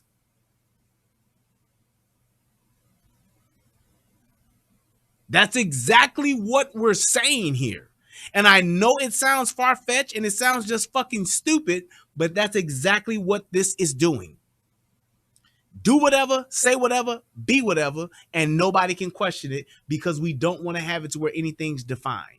It's basically what LGBTQ plus means is basically whatever. It's the rainbow because it's all of the colors, all of the privileges, all of the benefits, all of the authority, all of the rights, and all of the privileges. I'm from Mexico, but I think in my mind and I feel in my heart that I'm an American.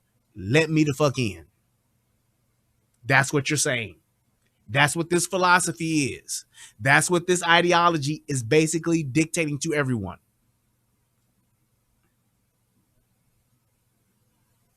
I've been on this planet for 74 years. I think in my mind and I feel in my heart that I'm 22. Damn my arthritis. Damn my knee and hip replacement surgery. Damn all my brittle bones.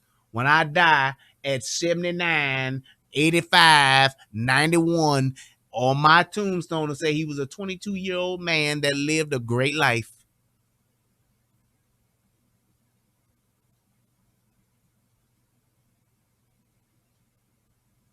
That's what it is. We all have the right to define and be proud of our Soji-esque identity. We all have a right to say and be proud of whatever the fuck it is we want to be in the moment.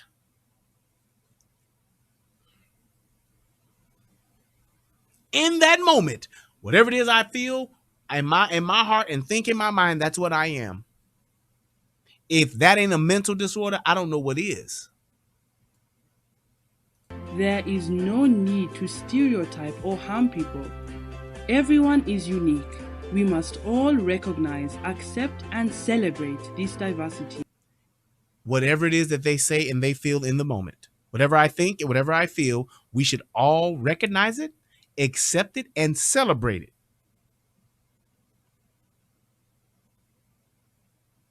Hey, this I should, and that by that logic, I should be able to say, you know what, guys?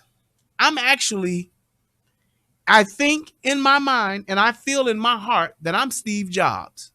I would like to have all of my shares and control back of Apple. I want my position back in Apple. That's what we're saying here. For more information, that's exactly what we're saying here. Now, let me wrap this up and bring this on home and really just give you the bottom line to this. The aim and the goal of all of this being done and being presented to adults, that's one thing. But let's get back to the children. Somebody asked earlier, well, why are they doing all of this? I'm going to tell you why. It's because they want to be able to take advantage of children. I want to be able to marry a child. I want to be able to fuck a child. I want to be able to do whatever it is I want with a child because I want that child. And the reason why I want to be able to do that, that's why I'm giving this child the power to make these decisions. There go my 5% of conspiracy. That's the thing. May not happen in this generation, but in the next 1 or 2 generations, that's what they want to get to. I could be an adult. I could talk to a kid that's 7, 10, 12 and ask that kid, how old do you feel and think you are in your mind? Well, I think I'm 19. So it's okay for me to have sex with that kid then, right? Well, no, they're a child. Well, that's what you're just saying they are biologically, but that doesn't matter because in their mind, they think like a 19-year-old. They think like a consenting adult. They feel that they're a consenting adult. And they said they wanted to have sex with me. So why can't I?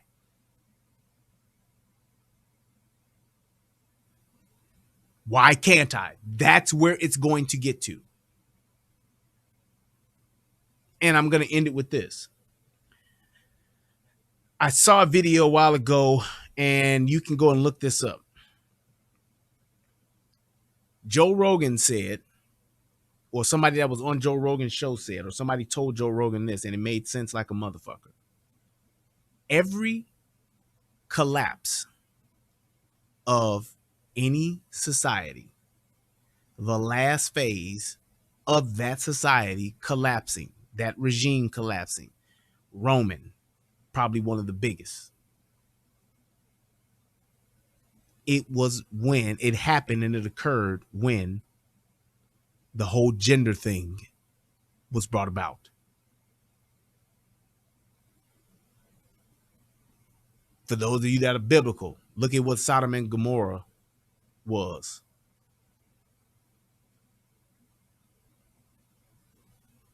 Look at what Rome was. When you get to the point to where you have perverted the natural order of things, when it comes to gender, when it comes to sex, when you have children in adult situations, and when you have children making adult decisions, it is the beginning of the fall of your society. And that is the even scarier part. So the fact that you have these adults trying to blaze a path and pave the way for children to make adult decisions, for children to be in adult situations, it is the final frontier, the final stage, the final act of a collapse of that society.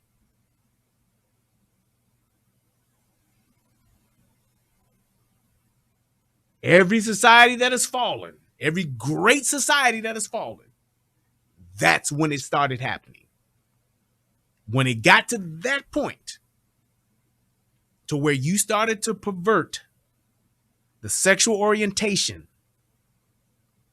of children, of society, men and women and children, when you begin to stir and blur the lines and stir the shit pot on that, that is the end. That has been the beginning of the end of that society. That society then, soon after, falls. And you know what society usually takes over and has taken over as historical? The one that has the clearly defined lines the most when it comes to gender and sex.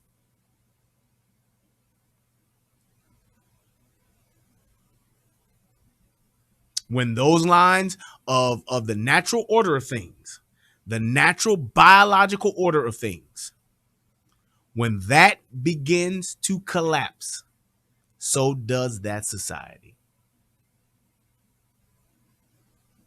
When you take those things out of balance and make it to where you can be up or you can be down, you can be left or right, you can be whatever you want to be, that is the beginning of the fall of that society. And that's a fact. Go back and look that shit up. Don't take my word for it. Do not take my word for it at all. Go look it up. Go and look it up. And for those of you that are religious, who benefits with the fall and the destruction and the confusion and the chaos of mankind? Who wants the destruction of man?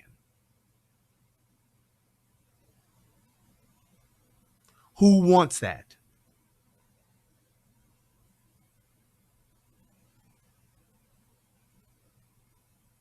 That is that's what makes it even worse. Aside from the fact that you're taking advantage of children, aside from the fact that you are literally just taking advantage and manipulating children. And if you get your society to go along with it and to okay it and to endorse it and to support it, like she was saying, celebrating it, that is the beginning of the end of that society.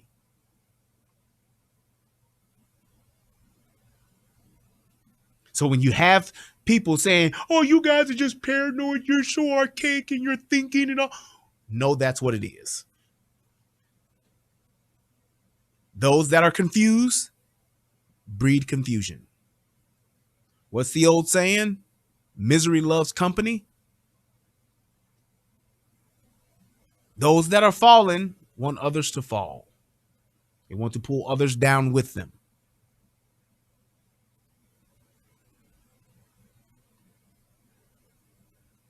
I ain't trying to preach no fire and brimstone to y'all and all that. I'm not a preacher.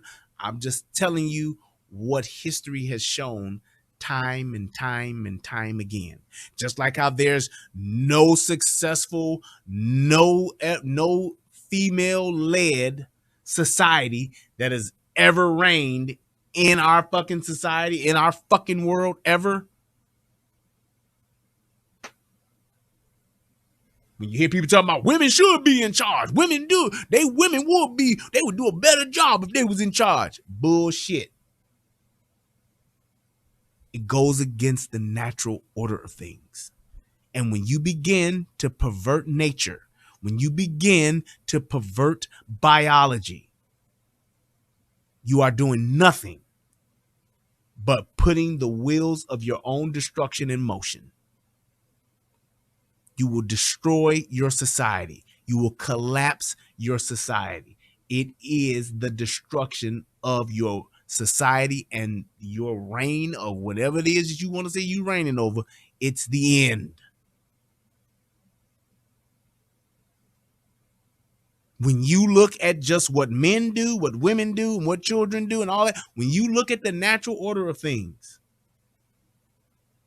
If there were no men, there would be no builders, there would be no development, there would be no progression.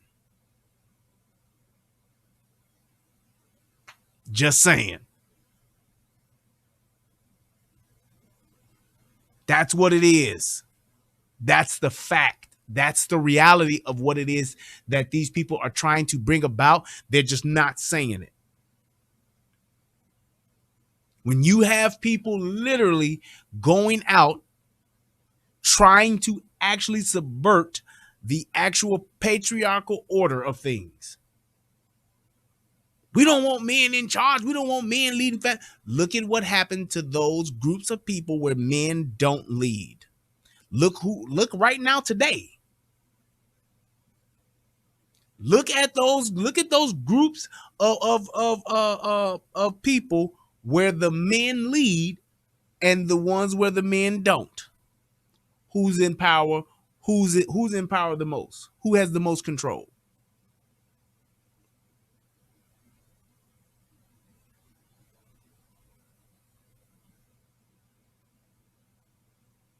I'm just telling you.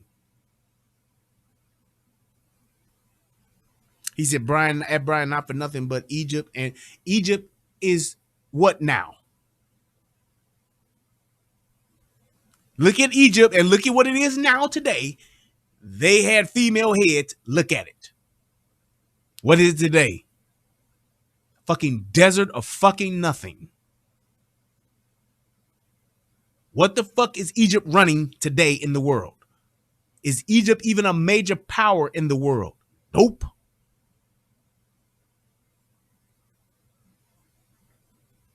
Just saying. The UK ain't headed by a female. That's a fucking, what do you call it? That's a fucking figurehead. The Queen of England is a fucking figurehead. She does not run the fucking UK. She don't. She's a figurehead that makes the people feel good. Oh, hail the Queen. That's it. Even the royal family is held to a standard to where they don't have all power. They do not run the show. Exactly. Ain't nothing but some figureheads with some assistants. Look at Black Lives Matter, led by women. Look at it now. Under federal fucking investigation for mismanagement of funds. Ain't built shit. Ain't done nothing. Black Lives Matter ain't done shit but increased Patrice Connon Colors' real estate portfolio. Facts. These motherfuckers are trying to find $60 million. They don't know where the fuck it is. Who the fuck just loses $60 million? A female-ran organization? You ever heard that shit happening with the NAACP? You ever heard that shit happening with the SCLC? Nope. I'm telling you what it is. When you just look at it. And you can try to find that one time, that one person, what somebody say, Margaret Thatcher, who they talking about, where they at today. It's just what it is, man. The natural order of things. The natural order of things, when you go outside of that, it is your own destruction. That's what it is. And when you have people that are constantly trying to promote that, trying to go with that, whether they brainwashed or that's just their own agenda, whatever the case may be, it is to manipulate. Look at how the black community is manipulated. Led by women and don't do shit but what the fuck they told to do.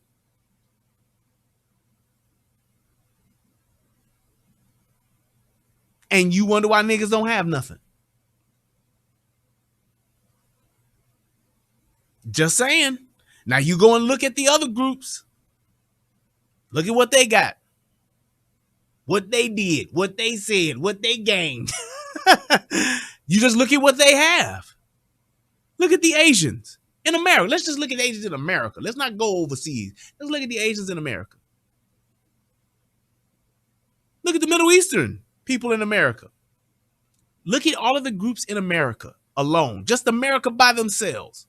All leading way more than black folks. Got more than black folks. More wealth than black folks. More successful, stable households than black folks. They do. And they're ran by men. The men are the head. The men are in control. That's just what it is. You can point out some outlier if you want to. The greater majority of all of those races that are ran by men have shit. They got their own political base. They got their own fucking communities. They don't have 79 niggas getting shot in a weekend in Chinatown. Don't happen. It don't happen. Say it's a government conspiracy all you want. To all my pro-blacks out there. Call it a conspiracy if you want to.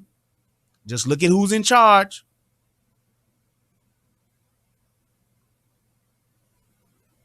Just telling you, it is what it is. When you look at the natural order of things, you can clearly see who's successful as a people, who's not. Who has the most debauchery and fuck shit going on in their community and who don't. And not to say that bad things don't happen in those communities, but it's not to the point to where their communities are failing.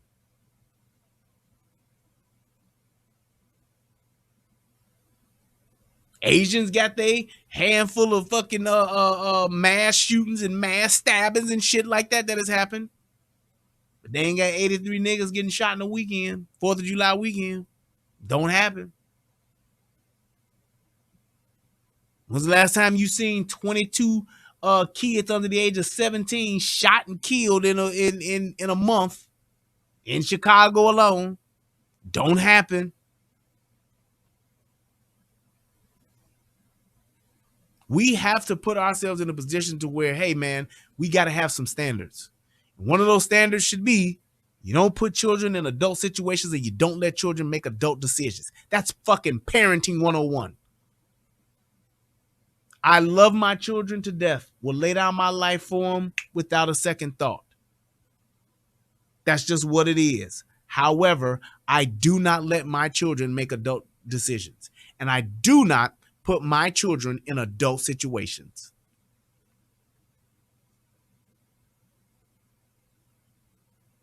Call me liberal, call me conservative, call me whatever the fuck you want to call me. I don't put my children in those kind of situations, and I don't let my children make adult decisions.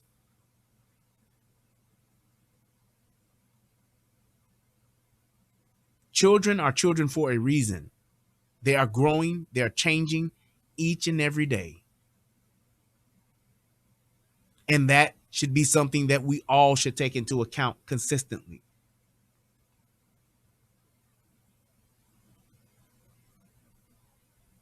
That's all I'm saying. I hope that this video helps somebody become a better version of themselves. I hope that people will look at this and begin to ask questions. The next time the Genderbread man is a discussion in their school, is a discussion at their barbershop, is a discussion at their hair salon, it's a discussion at their whatever the hell it is. I would hope that we would start asking these questions and literally start to say, hey, well, wait, that does not make sense. What you're saying and what you're asking, it doesn't make sense. And you can clearly see and point out the discrepancies in this train of thought.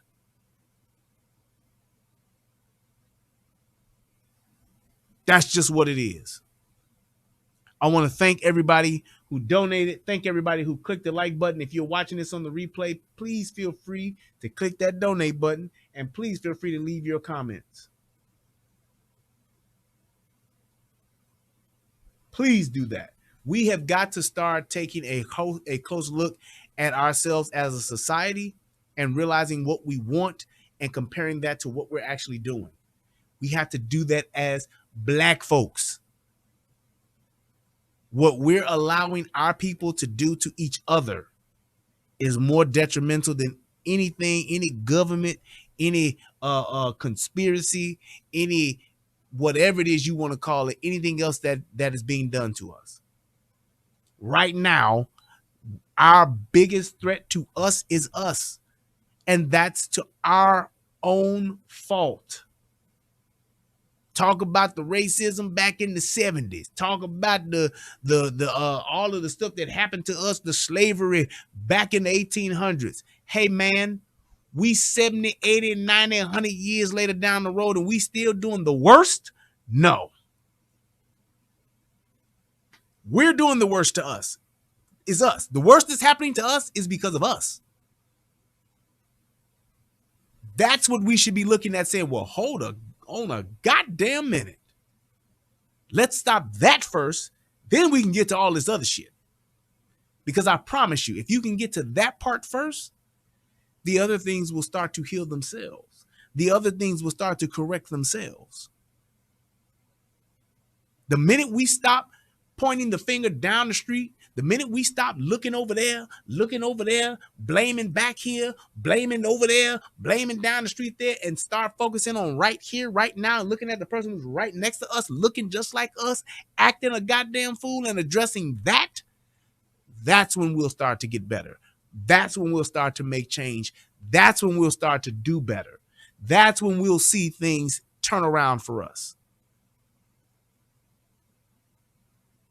That promised land that we trying to get to, that free at last that we looking for, that by any means necessary that we're striving to get, got to start with us, period. Our children being able to live in a safe environment should be for us to fix by any means necessary. Not the white man, not the government.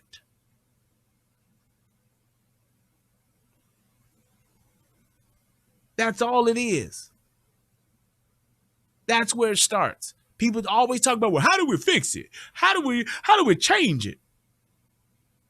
Instead of trying to put on a Black Lives Matter t-shirt and run your fucking mouth in the streets, how about you go and do something that's in your house already? How about you address your uncles? How about you address your aunties? How about you address your cousins? How about you address your brothers? How about you address your sisters? How about you address your mothers? And how about you address your fathers? What they did or what they didn't do, or what they are doing or what they are continuously doing, or what they did.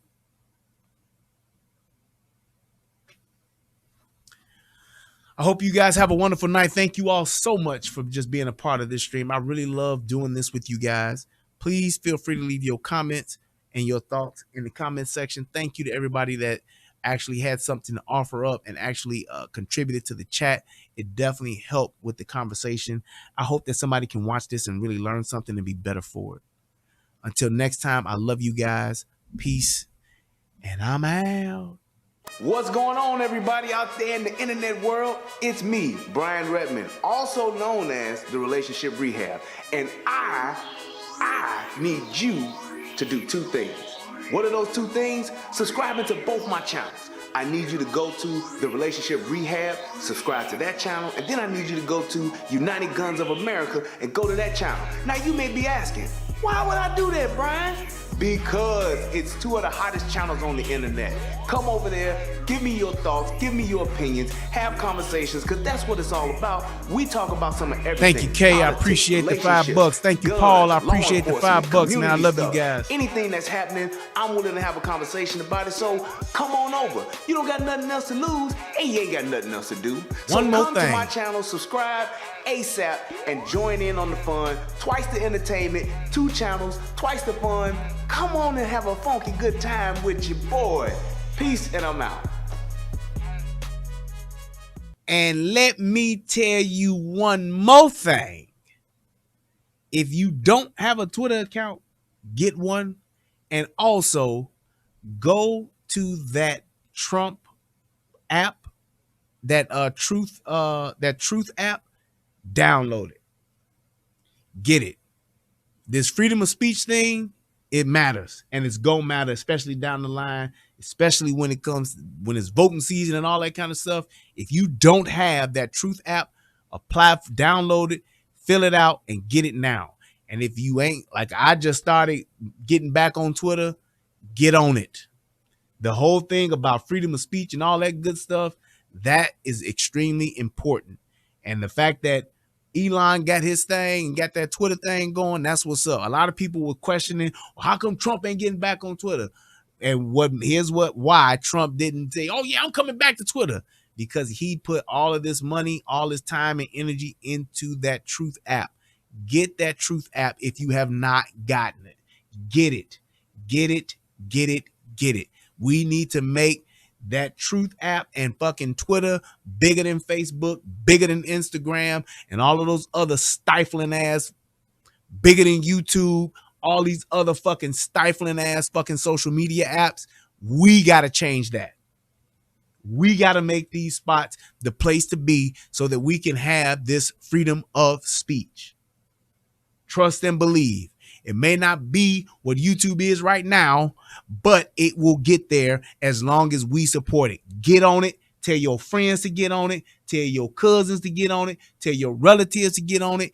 Get the app. Start using those apps that are for us to have a voice. Not just people like me that are content creators, but for y'all too. That's exactly what we need to do. This is how you get behind and stand behind some shit that you want that's going to help you in the long run. It's going to help us in the long run. It's going to maintain our freedom of speech. It's one of those things that can help perpetuate our freedom of speech. Get those fucking 2 apps. Get them now. That's it and that's all. Till next time, peace, and I'm out.